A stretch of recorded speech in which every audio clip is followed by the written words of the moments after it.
जिस समय महाभारत के युद्ध में सारे कौरव मारे गए, अंतिम युद्ध में भीमसेन ने गदा के द्वारा दुर्योधन को भी घायल करके छोड़ दिया और विजय का शंख बजाते हुए पांडव अपने शिविर में जाने लगे। भगवान बोले सुनो सुनो, आज हम विजय महोत्सव मनाएंगे। हमने युद्ध जीता है महाभारत का। और पांडवों को भगवान उत्सव मनाने के लिए अन्यत्र ले गए। पर पांडवों की शिविर जो सैया थी वो सूनी पड़ी थी, तो द्रौपदी के पांचों बेटा अपने अपने पिता के पर्यंक पर सो गए।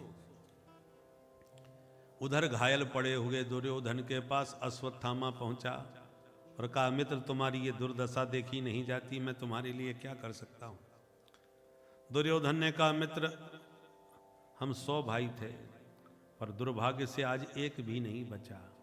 और उससे ज्यादा कष्ट इस बात का है कि दुश्मन 5 भाई थे पर एक भी नहीं मरा, पांचों के 5 सुरक्षित हैं। मेरी अंतिम इच्छा यही है, क्या 5 में से तुम एक को भी मार सकोगे? दुर्योधन ने कहा, मित्र तुमने हमको कभी अवसर ही नहीं दिया।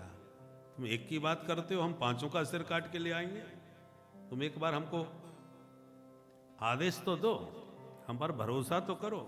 बोले ठीक है, आज से तुम ही हमारे उत्तराधिकारी। सेनापति तिलक कर दिया, अश्वत्थामा चल दिया। अपने स्वामी का प्रिय कार्य करने के लिए काक उलूकन न्याय से अर्धरात्रि में सोते हुए पांडवों के शिविर पर अचानक हमला कर दिया। पांडव तो थे ही नहीं, पांडवों के पुत्र सो रहे थे। अचानक पर हमला हुआ और अश्वत्थामा ने 5 का सिर काट लिया। दौड़ता हुआ आके बोला, मित्र एक सिर मांगा था, 5 का सिर लाया हूं, देखो। दुर्योधन सुन के तो बड़ा खुश हुआ, पर भरोसा नहीं हुआ तो ध्यान से देखा और देखते ही पहचान गया और कहा, रे अभागे, ये पांडव नहीं पांडव पुत्र हैं। इन बच्चों को मार के तो तूने हमारे वंश में पानी देने वाला भी नहीं छोड़ा। इन बच्चों से मेरा क्या बैर? इतना दुखी हुआ दुर्योधन कि अपना शरीर ही त्याग दिया। परंतु अब अश्वत्थामा भयभीत होकर भागा कि पांडव यदि सुरक्षित हैं तो अब अर्जुन हमको नहीं छोड़ेगा।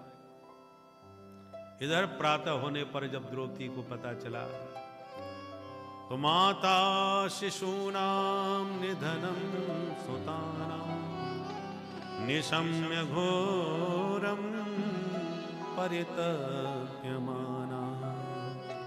तदा रुदद्बाष्पकलाकुलाक्षी ताम सांत्वयन्नाह किरीटमाली।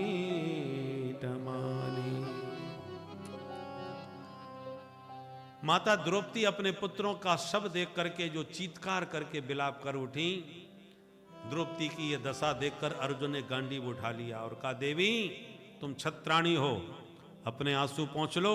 मैं प्रतिज्ञा करता हूं जिसने भी हमारे बच्चों का यह हाल किया है उसे मैं तुम्हारी आंखों के सामने लाके मृत्यु दंड दूंगा, वो बच नहीं सकेगा।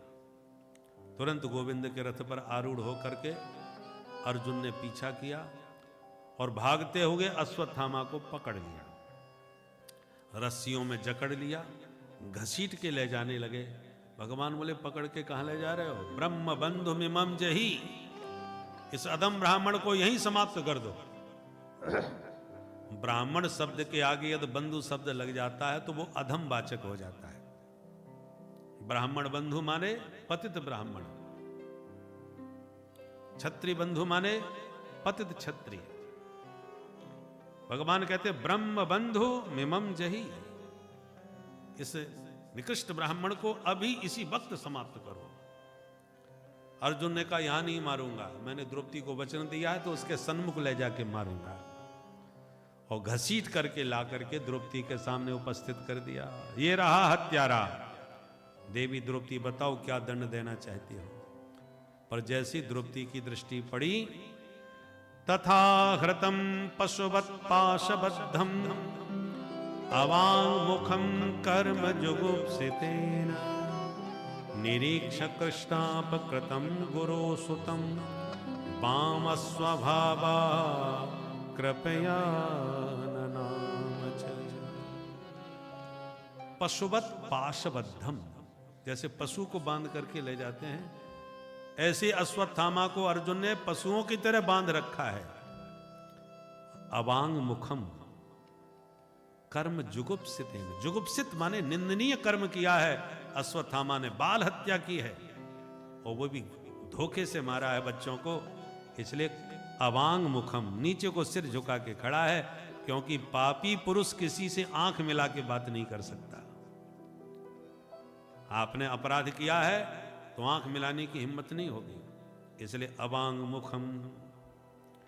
ऐसी दशा में जब अपने गुरु पुत्र को देखा तो द्रौपदी तुरंत उठ के खड़ी हुई और उनके चरणों में प्रणाम करने लगी। देख करके सभी आश्चर्य से कहते, अरे देवी क्या कर रही हो, ये तुम्हारे बच्चों का हत्यारा है जिसे तुम प्रणाम कर रही हो। द्रौपदी ने कहा मुझे पता है, पर हत्यारा बाद में है, पहले ये ब्राह्मण का बेटा है, और सिर्फ ब्राह्मण का ही बेटा नहीं है, आपके गुरुजी का बेटा है। गुरुजी का बेटा तो गुरुदेव के ही समान होता है। मैं ब्राह्मण को और गुरुजी के पुत्र को प्रणाम कर रही हूं, और आपसे प्रार्थना करती हूं महाराज, मुच्यता मुच्यता में ब्राह्मणो नितराम गुरु। अरे ब्राह्मण का बालक तो जन्म से ही पूजनीय हो जाता है। बहुत से लोग कर्म से मांगते हैं। अरे भाई, यदि कर्म से ही जाति मानोगे, वर्ण मानोगे, तो हर एक व्यक्ति प्रतिदिन चारों वर्णों का बनेगा। सवेरे जब आप साफ सफाई करते हैं, झाड़ू पोंछा घर में सब लगाते हैं, तो आप शूद्र बन गए। नहा धो करके पूजा में बैठ गए तो आप पंडित जी बन गए, ब्राह्मण बन गए। अपना कुछ कारोबार करते हैं, कोई भी व्यापार करते हैं, तो आप वैश्य बन गए। हर समय हर व्यक्ति, आपके ऊपर किसी ने प्रहार किया, आप उससे अपने का बचाव करते हैं या उससे झगड़ा करते हैं, युद्ध करते हैं, तो आप क्षत्रिय बन गए। और फिर ब्राह्मण के बालक का जनेऊ 8 वर्ष की उम्र में हो जाना चाहिए, मनुस्मृति का आदेश है, शास्त्रों का आदेश है। तो जब तक उस बालक को ब्राह्मण पहले नहीं मानोगे, तब तक उसका उपनयन कैसे होगा? इसलिए वर्ण व्यवस्था जन्म से ही है। हां, जन्म के अनुसार कर्म भी आवश्यक है। जन्म कर्म, जैसा परिवार में जन्म हो वैसा आपका कर्म भी होना चाहिए। कि द्रौपदी के इस वक्तव्य से सभी हतप्रभ रह गए कि जिसके 5 पुत्रों की हत्या हुई हो और हत्यारा सामने खड़ा हो, उसको देखकर उस मां के हृदय में कितना आक्रोश होगा, जरा सोचिए। अरे किसी के भी बच्चे की कोई हत्या करके भाग रहा हो और उस हत्यारे को पकड़ लिया जाए तो सामान्य व्यक्ति के मन में भी क्रोध आ जाता है। अपने पुत्र के हत्यारे के प्रति तो कितना क्रोध होगा। परंतु उस स्थिति में भी द्रौपदी अपने धर्म पर विचार कर रही है कि ये ब्राह्मण है, गुरुपुत्र है, इसलिए एस मुच्यताम, इसलिए इनको छोड़ दिया जाए। मैं नहीं चाहती कि मेरी तरह तुम्हारी गुरु माता भी कल विलाप करे। मारोदी दस्य जननी गौतमी पति देवता, यथाहं मृतवत्सार्ता रोदम यश्रु मुखी।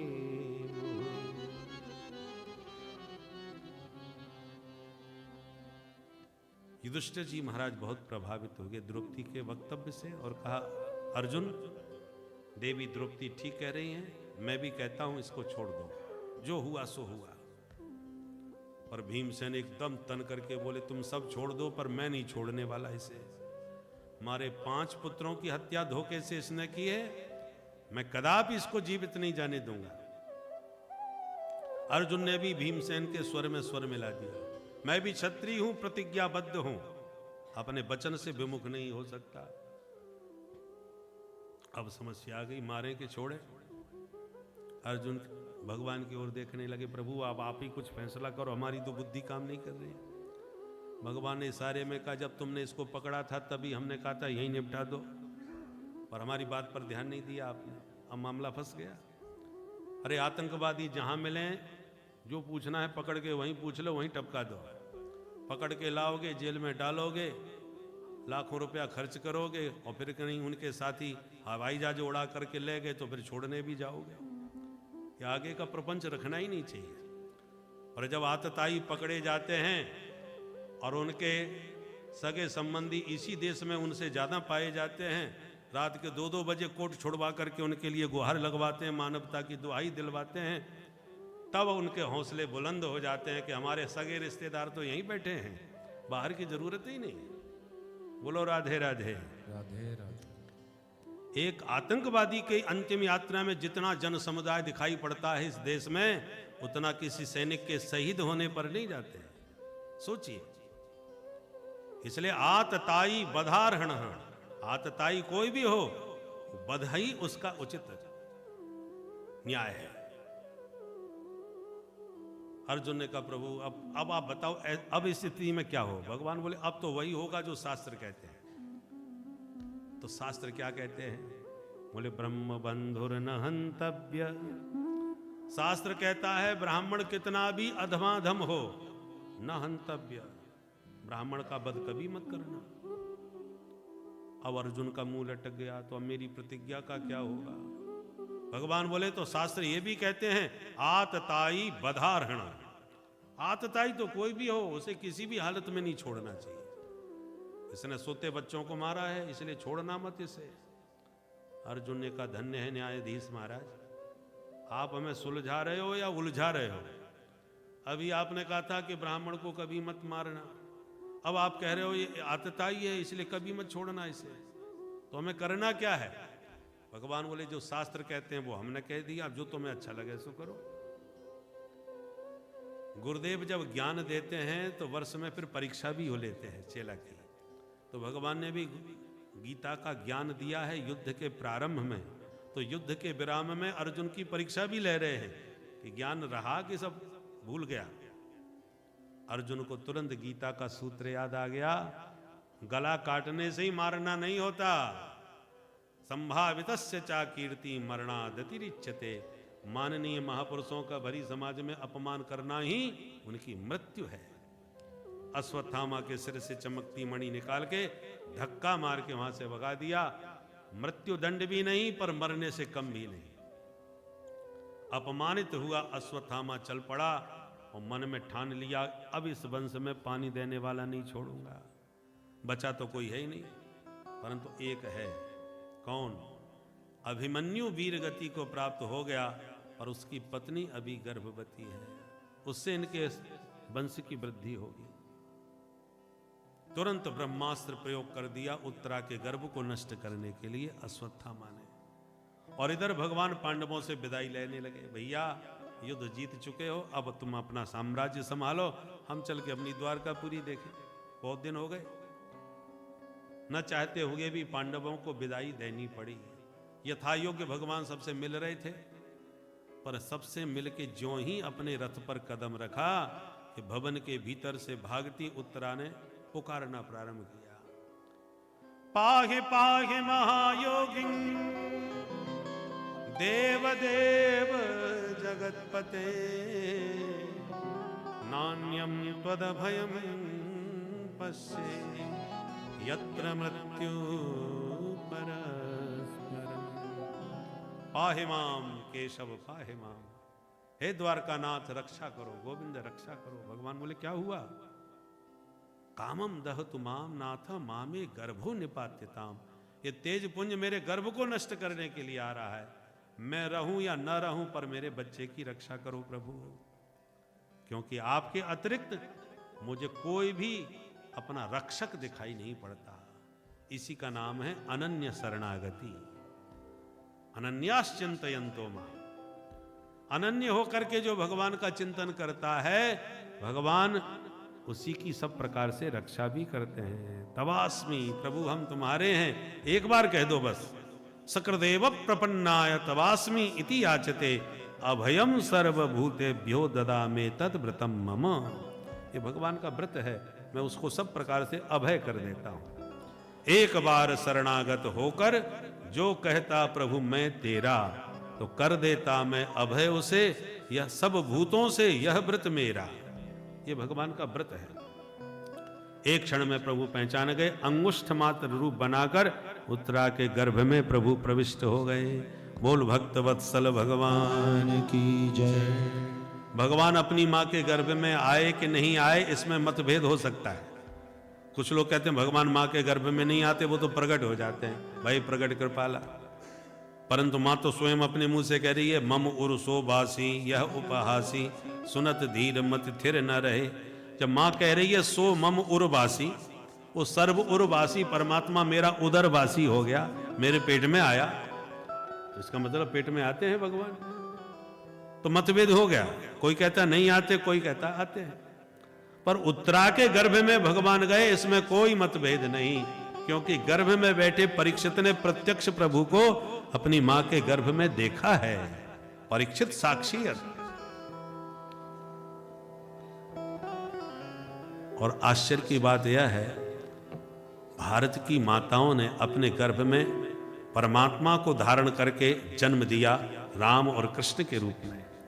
भारत की माताओं ने अपने गर्भ से ध्रुव और प्रहलाद जैसे भक्तों को जन्म दिया, पर ऐसी जननी कोई नहीं हुई जिसके गर्भ में एक साथ भक्त और भगवान दोनों एक साथ रहे हो। ये सौभाग्य उत्तरा को आज प्राप्त हुआ। परम भक्त परीक्षित भी बैठे हैं और आज भगवान भी उत्तरा के गर्भ में पहुंच गए। भगवान ने अपने दिव्य प्रभाव से ब्रह्मास्त्र को शांत कर दिया, परीक्षित को दर्शन दिया, सिर पर हाथ फेर करके अभयदान दिया और पुनः उत्तरा के सन्मुख भगवान मंद मुस्कुराते प्रकट हुए।